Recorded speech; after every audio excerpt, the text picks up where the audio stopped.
Olá, começa agora mais um Viver Melhor.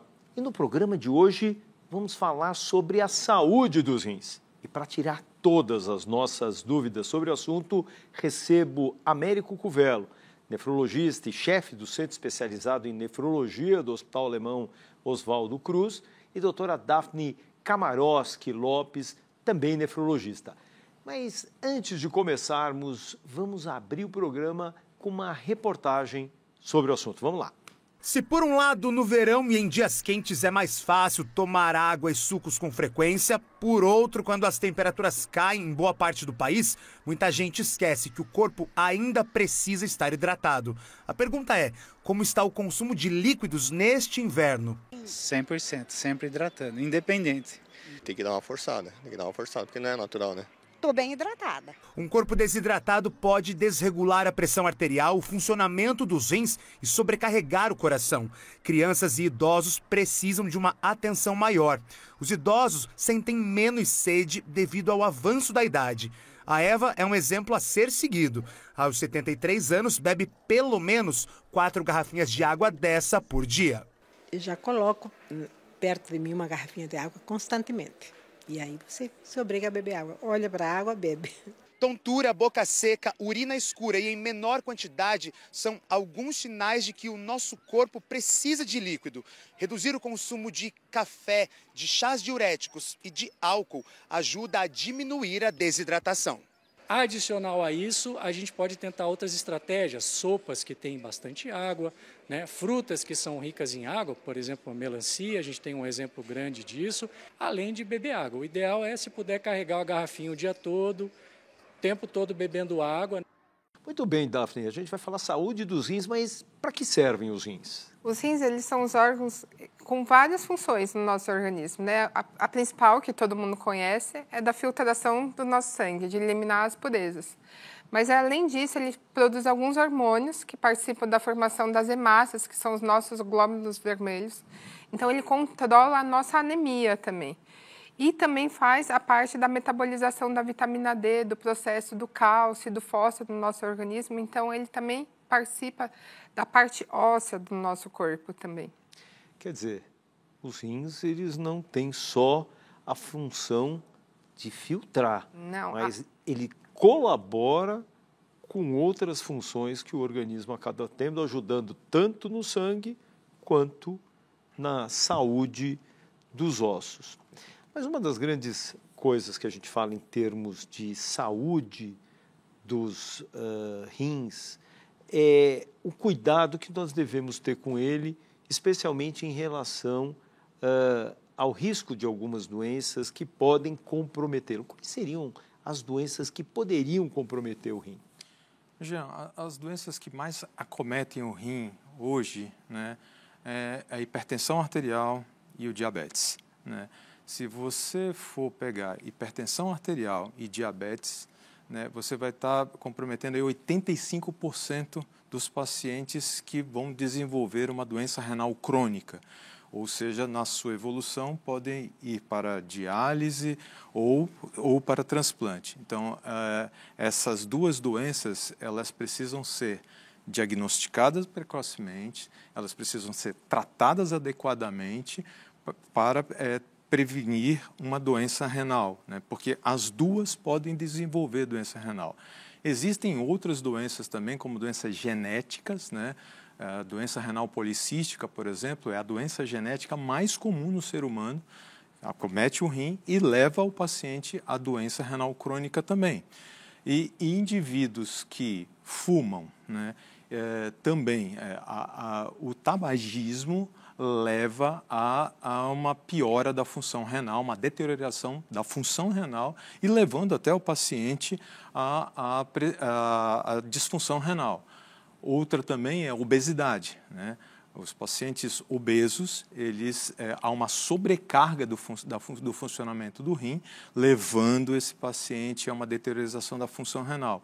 E os pacientes que têm algum histórico cardiovascular, né? Ou seja, pacientes que infartaram, pacientes que ou tiveram um acidente vascular cerebral, um AVC, um derrame, né? Eles também podem ter uma possibilidade maior de ter doença renal. Então, esse grupo de indivíduos, que a gente chama de fatores de risco, eles têm que ser olhados com muito cuidado, porque esses pacientes eles podem desenvolver doença renal. Agora, Daphne, quando a gente vê essas doenças, basicamente a gente vê que essas doenças têm um comprometimento dos vasos sanguíneos, né? Exatamente. Quer dizer, exatamente daquilo que leva à irrigação, que leva sangue para os rins. Mas a gente sabe que algumas doenças reumatológicas, por exemplo, como o lúpus eritematoso sistêmico, ele também pode ter o seu comprometimento do rim. Qual o motivo disso? Na verdade, por essa alteração mesmo, o lúpus, ele pode desenvolver vários tipos, subtipos de doença e de lesões nos vasos, né? A maioria, ela faz uma inflamação das artérias ali. Essa parte da artéria, onde a gente filtra do sangue, eles são microcapilares. Então, quando eles inflamam, eles fecham. E, às vezes, eles não abrem novamente. Então, eles colabam, eles não passam sangue. E essas lesões, elas vão fazendo microfibroses. Eu falo que é igual um machucado de pele, né? Uma cicatriz ali. Então, o rim ele vai perdendo a função por várias microagressões consecutivas dessa doença, né? Então, ela faz uma inflamação desses vasinhos, vai fazendo pontos de fibrose e vai perdendo a função renal. É importante falar, né, que o rim não é um órgão que se regenere. Então, uma vez que perde, que sofre essa agressão, essa área lesionada, ela está perdida, ela já não tem mais o componente de função. E a depender do nível, do tipo de nefrite, né, dessa inflamação que o lúpus traz, ela pode ser mais agressiva e mais rápida para levar o paciente para diálise, e tem algumas categorias dela que são um pouquinho mais amenas, que você consegue com medicamentos, corticoide, às vezes até um imunossupressor para diminuir a inflamação da doença.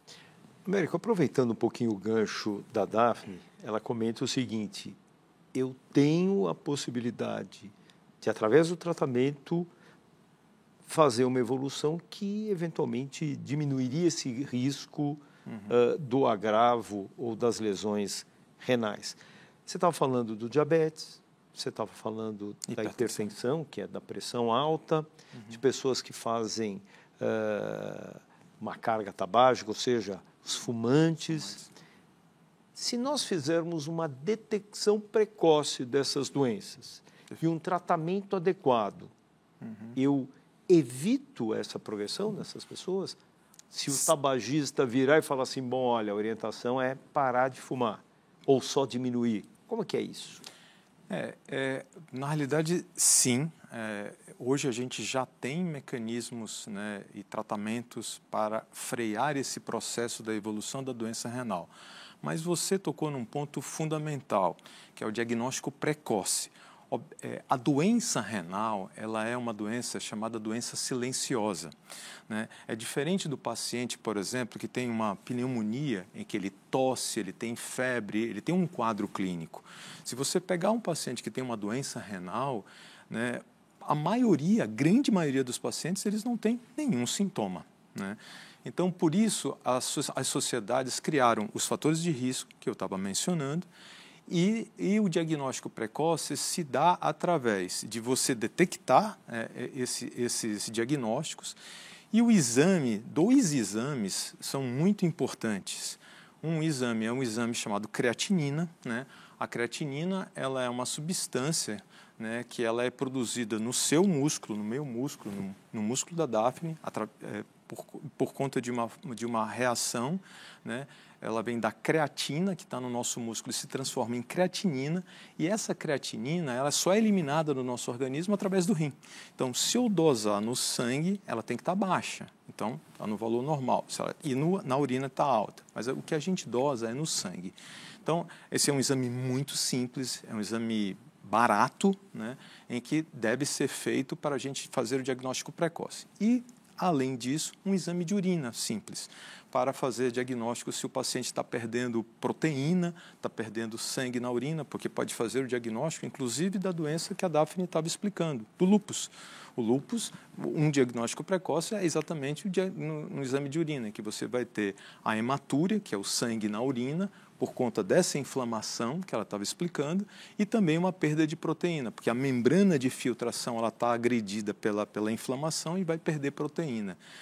O indivíduo também ele pode chegar para a gente e falar assim, olha, a minha urina está tendo espuma na urina. A espuma na urina é a tradução da perda de proteína, ou seja, uma lesão renal.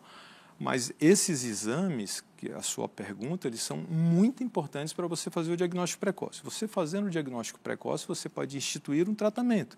Então, se o paciente é diabético, o controle glicêmico é fundamental, a atividade física, a alimentação.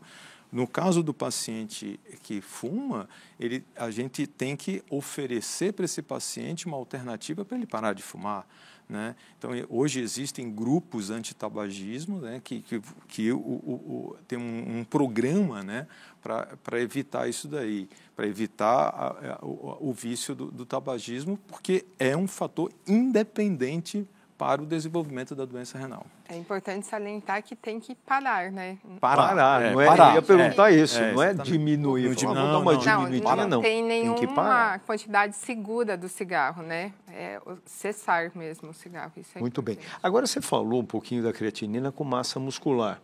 Aquelas pessoas, por exemplo, especialmente idosos, que têm redução da massa muscular, que nós chamamos de sarcopenia, Perfeito. Como que pode ser essa creatinina? Ela pode estar normal, mesmo eu tendo algumas alterações? Essa sua pergunta é muito excelente, porque nesse paciente a gente tem que estar mais atento a esse diagnóstico precoce. Porque como ele tem uma perda, é normal, o indivíduo depois de 50 anos, ele ir perdendo massa muscular. Isso é normal, né? Tanto o homem como a mulher, né? Então, se você perde massa muscular, você tem uma menor quantidade de creatina e você vai ter menor quantidade de creatinina. Então, uma creatinina normal, num indivíduo de 80 anos, né, ela tem que ser interpretada de uma outra forma. Por isso que na medicina, até existem outros marcadores, que é um outro exame chamado cistatina C. A cistatina C, ela também é um marcador de função renal que é independente da massa muscular. Então, nesses indivíduos, pequenas alterações na própria creatinina, que é de uso mais rotineiro, ele tem que ser extremamente valorizado para você fazer diagnóstico precoce, porque aí pode passar batido uma doença renal incipiente nesse grupo de pacientes. Assim como os pacientes, por exemplo, o paciente amputado, por exemplo, que ele tem uma diminuição de massa muscular porque ele perdeu massa muscular porque teve uma amputação. Esse é um outro tipo de paciente que você também tem que fazer o diagnóstico mais precoce. E mesmo o paciente obeso que a gente estava comentando, esse paciente com a obesidade, ele também tem sarcopenia, ele também tem uma diminuição. Ele tem obesidade, mas ele tem uma diminuição da massa muscular, ou seja, a creatina dele pode ter uma pequena alteração e ele já tem uma disfunção renal. Agora a gente está falando da creatina do músculo. Hoje existe uma febre das pessoas no uso da creatina. Vamos tomar creatina, e aí alguém fala assim, não, mas você só vai fazer usar creatina se você faz atividade física. E o pessoal, não, pode dar sem problema, mesmo para aqueles que não vão fazer atividade física, como, por exemplo, os próprios idosos. Quais são os riscos da creatinina, seja para o jovem, seja para o idoso, quem deve, quem não deve e o quanto deve? Na verdade, assim, a creatina, ela não é problemática para a parte da renal. Só que ela tem que ser criteriosa para você utilizar, mesmo porque quando você toma a creatina, ela se metaboliza e se transforma no organismo em creatinina. Então, quando esse paciente vai lá no laboratório dosar o sangue, né, dosar a sua creatinina para saber a função renal, ele vai ter um aumento da sua creatinina. Só que o laboratório não consegue diferenciar se esse aumento é da parte da função renal, que está prejudicada, ou se foi da metabolização da creatina que ele tomou. Ele só vai mostrar a somatória. Então, é difícil prescrever uma creatina para um paciente que está no estágio de doença renal conservadora, que você precisa ter um controle mais rigoroso dessa creatinina. Então, assim, pacientes com algum grau de doença renal, a gente sempre orienta a evitar o uso. Mas, em si, a creatina, ela não faz a lesão renal. Mas é um suplemento, né? É um suplemento que você acaba só orientando quando realmente ele precisa, do mesmo jeito que o whey protein também, né? O whey protein, todo mundo, a maioria das pessoas que fazem a parte de atividade física acha que é necessário. Não, não é necessário. Se você tem uma boa alimentação, uma boa carga proteica diária na sua alimentação, então você não precisa suplementar além a mais, né? É importante também falar que a parte da suplementação de proteína em pacientes que já têm algum grau de doença renal só pode ser feita sobre cuidados médicos, porque o excesso de proteína, principalmente a proteína animal, ela pode aumentar muito o risco da progressão, da piora da função renal. Principalmente aquele já tem alteração. Então, é um paciente que acha que está suplementando, ganhando massa muscular, pode até estar ficando mais forte, mas com certeza corre muito mais fraco. Muito bem. A gente fala também, Américo, do cuidado com o rim em beber água. Quer dizer, a gente está passando agora por momentos em que as temperaturas naturalmente são mais baixas e a gente acaba também não bebendo tanta água. A pergunta é, qual é a quantidade de água? Aliás, a Daphne está dando exemplo agora e bebendo água. É isso mesmo. Qual é o quantitativo de água que deve ser ingerido em dias como esses, que as temperaturas estão baixas, e nos dias em que eu tenho temperaturas muito mais altas, em que a gente transpira muito mais? Perfeito. Jean, é o seguinte, tanto na região sul como na região sudeste, o inverno é rigoroso. Então, normalmente você não tem muita sede. Então, habitualmente você bebe menos água. E você desidrata mais. E algumas doenças, por conta dessa baixa ingestão de líquido, de água, né, podem causar problemas, como, por exemplo, as cólicas renais, o aparecimento de pedra nos rins e uma crise renal. Hoje a gente sabe que você precisa ingerir em torno de 2,5 litros de líquido por dia. Líquidos de forma geral. Geral, A gente fala água porque o mais corriqueiro, mas também se você está tomando uma sopa, ali tem água, tem líquido também, é uma quantidade de líquido. Então, é uma quantidade segura, né, para você ter uma boa, assim, saudável, um hábito saudável, né, você ter beber uma quantidade de líquido de 2... Esse hábito aí de estar ingerindo água com frequência, né? Exatamente. Eu também não fico muito preocupado. Quando eu falo para os meus pacientes falam, mas é 2, é 3, é 4, é 5 litros? Eu sinceramente, eu tenho uma forma mais simples de explicar para o meu paciente, né? Como todo mundo, quando acorda de manhã, você tem vontade de ir ao banheiro urinar, né? A partir daí, você precisa... nas próximas 6 horas, você precisa urinar. Se você não urinou nenhuma vez, é porque você não está desidratando, você precisa ingerir. Então, você conta, se você não tomar água, né, você não vai urinar. Se você não vai urinar, isso significa que o seu organismo ele já está te avisando, olha, você precisa tomar mais líquido. Então, você precisa urinar, pelo menos no intervalo de 6 horas, você precisa urinar 1, 2 vezes. Se você não urinou, tome 2 copos d'água e vá contando. Hoje, às vezes, até para os idosos, né? Eu, por exemplo, minha mãe tem mais de 80 anos.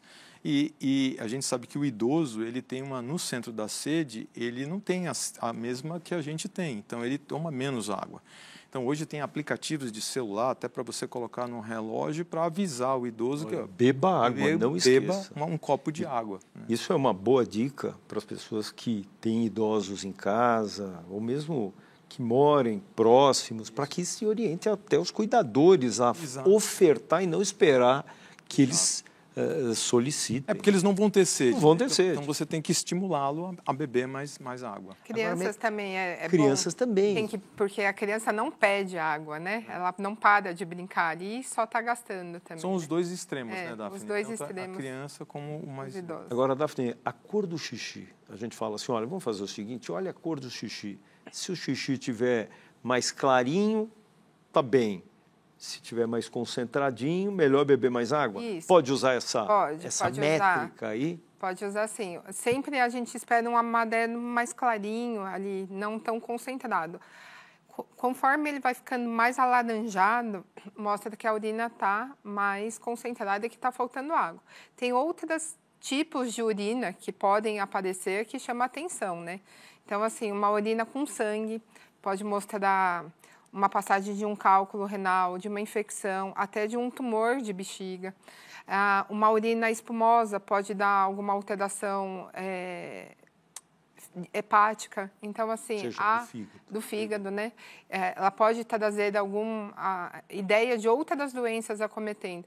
Agora, tem uma coisa que é bem importante salientar. Se a urina também estiver transparente, igual a água, em todas as urinas desse paciente, também pode ser um mau sinal, porque mostra que realmente o rim não está filtrando absolutamente nada, que só o que está saindo ali é água. Então, a urina completamente transparente, igual a cor da água, pode ser um indicativo de uma doença que o rim não está filtrando. E outra importante, só para finalizar, a espuma, né? A presença de espuma é o ponto que mostra já uma lesão renal estabelecida e alguma doença acontecendo, que é um ponto que realmente é uma urina que, ao urinar, né, é uma urina que permanece ali no vaso sanitário, é uma urina que é difícil sumir, provavelmente pode ser um indicativo de uma perda de proteína, mesmo de uma lesão renal grave, né? Vamos lá para a nossa sala digital, que é uma parceria do Grupo Bandeirantes e da Google, e saber qual é a pergunta mais prevalente sobre o assunto rim. Vamos lá. Olá, Dr. Jean e você que acompanha o Viver Melhor. A hidratação adequada é essencial para a saúde do sistema excretor, especialmente para os rins, né? A gente sabe que beber água suficiente garante um bom funcionamento dos processos de filtragem e eliminação dos resíduos do corpo. Mas, além disso, também previne problemas como infecções urinárias e os temidos cálculos renais, conhecidos como pedra nos rins. No Brasil, o interesse de buscas por essa condição cresceu 44% entre 2016 e 2025. O país, inclusive, é o 11º mais curioso sobre o tema. E já que se pergunta de tudo no Google, também se pergunta sobre boas práticas de hidratação. Então, pensando principalmente na saúde renal, eu deixo para vocês a principal pergunta sobre beber água, feita nos últimos 5 anos pelos brasileiros. Beber muita água faz mal? Um abraço e até semana que vem. Pois é, América, isso é para você. Beber muita água faz mal? Então, beber muita água, ou seja, o indivíduo beber mais de 5 litros, 6 litros... Se você está num dia normal e você não está perdendo essa quantidade de água, o rim também ele tem um limite, né? Se você beber muita água, você vai urinar mais, mas isso tem um limite. Existe uma doença que é de tomadores de água, né, que a gente chama de hipopotomania, ou seja, é aquele indivíduo que ele toma muita água, ou por ele ter um problema psiquiátrico, ou mesmo porque ele toma muita água pelo hábito de tomar muita água. Se ele ultrapassar aquele limite do rim, diluir a urina e eliminar aquele excesso, ele vai levar a um estado dilucional do organismo inteiro, ou seja, ele vai ficar diluído. E a gente sabe que um eletrólito muito importante no nosso corpo é o sódio, né? E se você beber muita água, você pode ter uma diminuição do sódio, né, no seu sangue, e isso levar a um estado de diluição do organismo. E isso é muito ruim para o cérebro. Você fala diluição, você quer dizer o quê? É que esse excesso de água está diluindo a minha quantidade de sódio que eu tenho. E o sódio ele é importante para manter a quantidade de líquido dentro do vaso. Se esse meu sódio diminui, né, eu vou causar um problema muito grave, que é um edema cerebral. né? Porque esse líquido, esse estado dilucional vai causar um edema no cérebro e pode causar dor de cabeça, náusea, vômito. E é muito importante que esses estados eles podem levar assim, não só a quantidade de água, mas a velocidade que a gente toma essa água.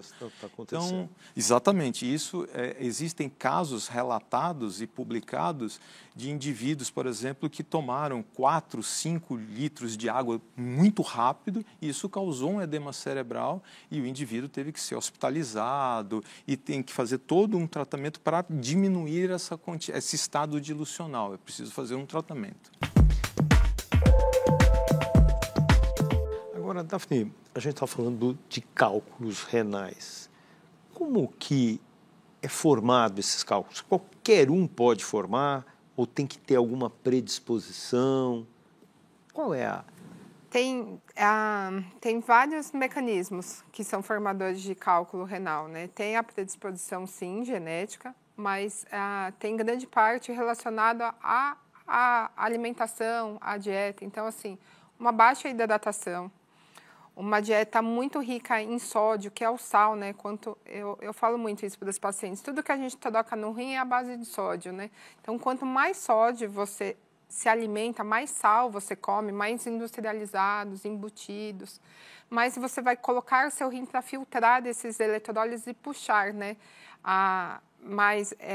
As substâncias que participam da formação de cálculo renal. Tem alimentos que protegem o cálculo, então assim, o excesso de sal ele faz mais o aparecimento de cálculo. E temos alimentos protetores também. Por exemplo? Frutas cítricas, o citrato. O citrato é um protetor natural da formação do cálculo renal, né?